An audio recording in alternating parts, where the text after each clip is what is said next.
광저우의 비밀혁명가 1924년 11월 11일 블라디보스토크를 떠난 배가 중국 광저우에 도착했다. 배에서 내린 중국인 리토이가 광저우의 코민테른 비밀 사무소에 나타났다. 이곳 대표인 미하일 보로딘과 그의 부인이 반갑게 맞았다. 어서 오시오. 웅우엔 아이쿠옥 동지. 코민테른이 파견한 비밀 요원 웅우엔 아이쿠옥 34살의 청년 호치민이 베트남을 떠난 지 14년 만에 아시아로 돌아왔다. 아이쿠옥의 정체는 미하일 보로딘과 그의 부인 외에는 아무도 몰랐다. 중국은 변해 있었다. 호치민이 베트남을 떠나던 해인 1911년 10월에 신해혁명이 일어나 청나라가 망하고 국민당 정부가 들어섰다. 신해혁명 후 중국은 각 지방에 뿌리를 두고 있는 군벌들이 세력 다툼을 벌이는 바람에 한시도 조용한 날이 없었다. 이런 가운데 1920년 상당한 중국 공산당이 서서히 영향력을 키워나가고 있었다. 다른 아시아 국가들은 변함이 없었다. 여전히 유럽 제국주의 국가들이 동남아시아를 식민지로 지배하고 있었고 한국 역시 일본 제국주의의 식민 지배 아래 있었다. 조국 베트남의 상황은 암울하기만 했다. 그동안 산발적으로 남아 이어지던 독립투쟁은 이제 지지부진한 상태였다. 독립투쟁의 지도자들은 뿔뿔이 흩어졌고 대중들은 갈 길을 잃었다. 아이국은 도착하자마자 곧바로 일을 시작했다. 여기 온 진짜 목적은 베트남 독립을 위한 혁명 정당을 만드는 일이었다. 중국에서는 수많은 젊은 베트남 독립운동가들이 정열적으로 활동하고 있었다.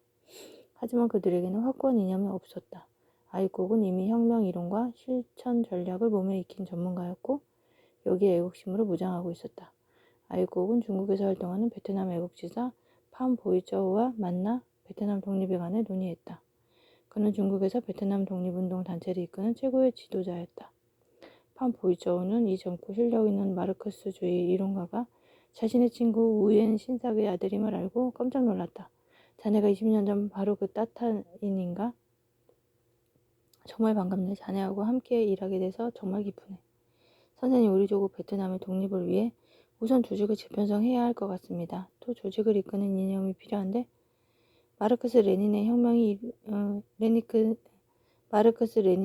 이론이 여기에 딱 맞다고 생각합니다. 판 보이저우는 흔쾌하게 자신의 단체 조직원 명단을 아이국에게 건넸고 아이국은 조직을 만드는 일에 착수했다. 광저우의 프랑스 조계의 경찰과 인도차이나 경찰은 아연 긴장했다. 광저우 코민테른 지부에 리토이라는 중국인이 나타나 베트남 독립운동가들과 활발히 접촉하는 모습이 심상치 않았다. 프랑스 조계의 경찰은 대뜸 프랑스 본국의 식민지청에 웅우엔 아이국이 지금 어디 있는지 알아봐달라고 요청했다. 곧 회신이 왔다. 웅우엔 아이국은 모스크바에 있다. 광저우의 프랑스 비밀경찰은 베트남 독립운동 조직 안에 스파이를 심어놓았다. 곧 중국인 리투이에 관한 보고가 들어왔다. 리투이는 조심성이 많고 종잡을 수 없는 인물임. 절대 사진을 찍으려 하지 않음. 하지만 엉뚱한 곳에서 호치민의 정체가 들통났다. 1925년 3월 광저우의 농민사업연구소에서 학생과 교수들이 기념 촬영을 할 때 아이국이 농민 대표 자격으로 이들과 함께 사진을 찍은 게 화근이었다. 이 사진이 프랑스 비밀경찰 손에 들어갔고 중국인 리토이가 바로 웅우엔 아이국이라는 것이 확인됐다. 꼬투리를 잡히면 체포될 수 있는 위험이 항상 도사리고 있었다. 베트남 혁명 청년회 위험 속에서도 첫 결실이 나타났다. 1925년 6월 베트남 독립운동의 본부 역할을 하게 될 베트남 혁명 청년회가 결성됐다. 아이국은 혁명 청년회 기간지로 청년이라는 잡지도 창간하고 회원들을 교육시킬 훈련소도 세웠다. 그런데 혁명 청년회가 출범할 무렵 일이 생겼다. 독립운동 지도자인 팜 보이쩌우가 비밀리에 상하이를 방문했는데 그곳에서 그만 프랑스 경찰에 체포되고 만 것이다. 그는 베트남 독립운동의 상징이었다. 팜 보이쩌우는 베트남 하노이로 끌려가서 그곳에서 재판을 받고 감옥에 gat혔다. 그리고 얼마 후 석방되더니 곧바로 태도를 바꿔 프랑스 식민지 당국에 협력하기 시작했다. 비슷한 시기에 프랑스에서 활동하던 판 저우진도 베트남에 귀국해서 동포들을 대상으로 의식개혁 운동을 펼치다 1926년 갑자기 사망했다. 판 보이쩌우와 판 저우찐 두 사람은 20세기 초 베트남의 독립운동을 이끌었던 지도자였다. 하지만 양대 민족 지도자인 두 판 씨의 죽음과 변신은 오히려 베트남 독립운동의 활력을 불어넣었다. 웅우엔 아이국의 혁명 노선이 더욱 힘을 받게 되었다. 가슴 뜨거운 베트남 청년들이 국경을 넘어 혁명 청년회로 몰려들었다. 부설 훈련소는 베트남 혁명을 위한 특별정치연구소라는 그럴듯한 간판을 달고 있었다.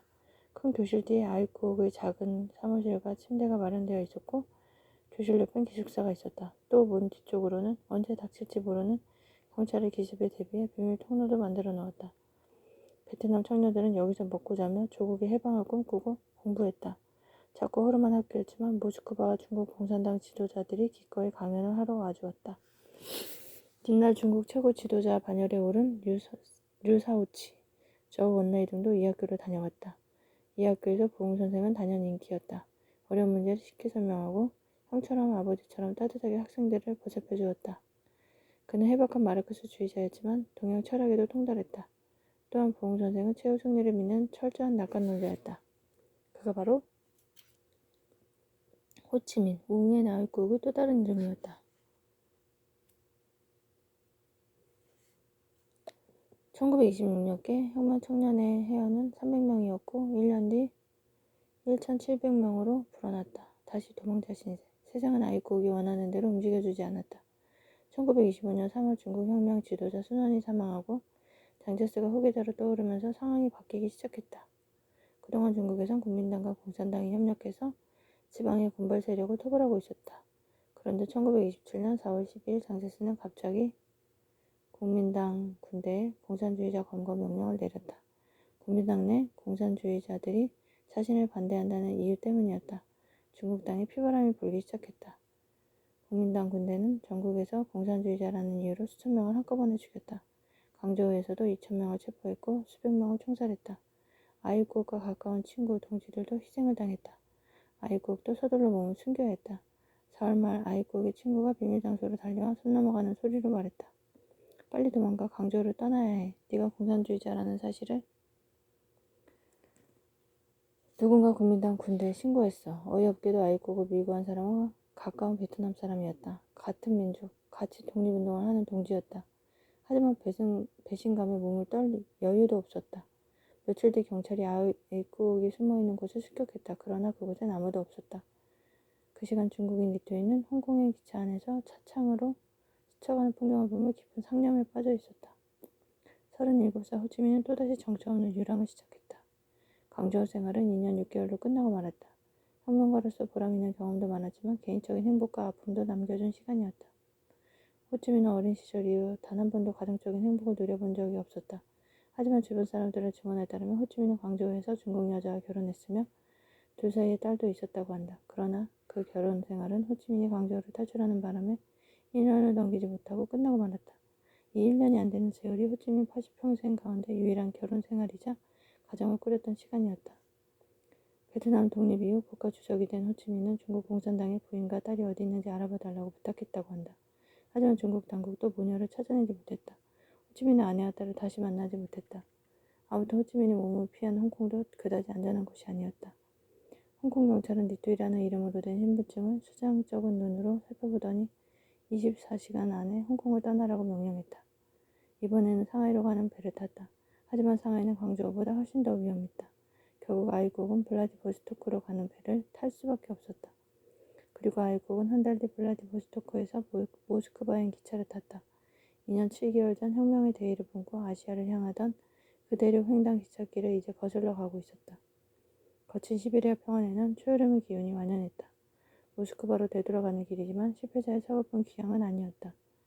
조국 독립을 위한 씨앗을 뿌려놓고 또 다른 준비를 하러 가는 길이었다. 두 걸음 전진을 위한 한 걸음 후퇴였다. 그 뒤 1년 동안 아이국은 전 유럽을 돌아다니며 공산당 동지들을 만나 베트남 독립을 위한 지원과 협력을 호소했다. 그리고 코민텔은 동양 사무국에 요청했다.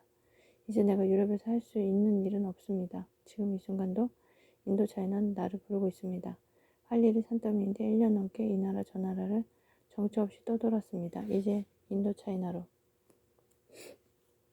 돌아갈 때가 됐습니다. 1928년 6월 말 철심 만국 끝에 호치민은 태국으로 가는 배를 탔다. 중국을 탈출한 지 1년 만이었다. 또한 17년 만에 조국 베트남에 있는 인도차이나 반도로 돌아가는 길이었다. 베트남 공산당 1928년 7월 타오친이라는 베트남 사람이 태국의 수도 방콕에 도착했다. 며칠 뒤 타오친은 방콕에서 북쪽으로 300km 정도 떨어진 반동이라는 조그만 마을에 나타났다. 이곳에는 1926년부터 베트남 혁명 청년의 지부가 결성돼 있었다. 타오치는 낮에는 건설 현장에서 육체노동을 하고 밤에는 주민들을 모아 세계 정세와 인도차이나 문제를 알아듣기 쉽게 설명해 주었다.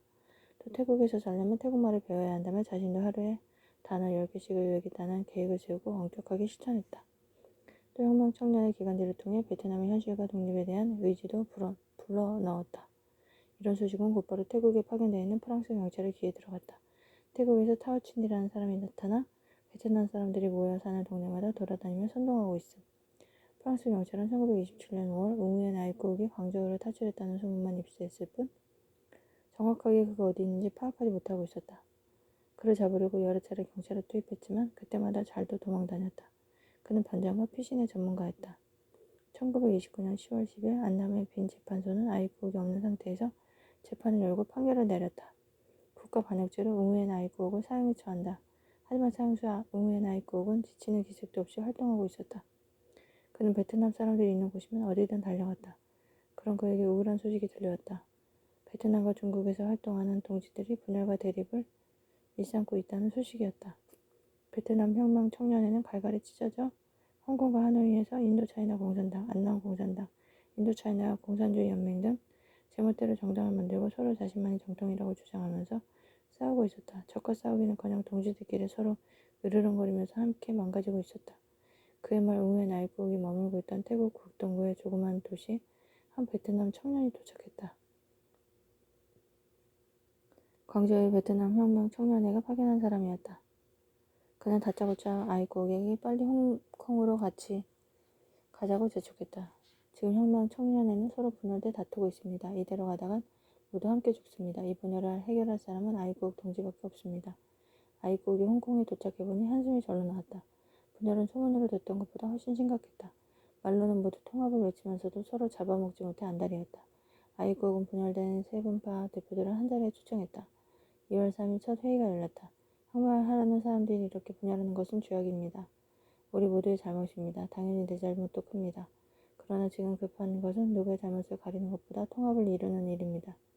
아이코옥은 코미테른 요원이자 베트남 혁명 청년회를 창립한 주역으로서 회의를 이끌어 나갔다. 회의는 이곳저곳으로 옮겨다니면서 계속됐다. 심지어 한창 시합이 열리고 있는 축구장 아래에서 회의를 갖기도 했다. 아무리 심각한 갈등과 분열이라도 하나로 뭉치게 하는 묘한 마력, 호치민의 진짜 능력이 나왔다. 세분파 사이의 토론이 착착 진행됐고 생각보다 쉽게 합의를 이끌어냈다. 결론은 정식으로 공산당을 창당하는 것이었다. 어느 한 당이 중심이 되는 게 아니고 세 개의 당을 모두 해체하고 새로운 정당을 건설하기로 했다. 마지막 남은 문제는 정당의 이름이었다. 아이콕은 홍콩에 오기 전부터 생각해둔 이름이 있었다. 1893년 이후 프랑스 당국이 쓰지 못하게 한 오래된 이름 베트남이라는 나라 이름을 정당 이름으로 쓰기로 했다. 베트남 공산당. 모두가 흔쾌히 찬성했다. 나머지 문제들은 술술 풀렸다. 회의는 단 4일 만에 끝났다. 2월 7일 공식적으로 베트남 공산당이 출범했다. 베트남과 중국, 태국 등지에서 당원 300명을 거느린 혁명정당이 태어난 것이다. 아직은 미약한 존재였다. 그러나 커민텔은 동영상국에 보낸 편지를 보면 아이국의 자부심이 그대로 드러났다. 베트남 공산당이 창건되었습니다. 혁명 청년회는 해체되었지만 이런 어린 공산주의세를 키워보낸 알껍데기 같은 존재였습니다. 베트남 공산당은 아직 어리고 작지만 어떤 정당들보다 활동적이고 잘 조직되어 있습니다.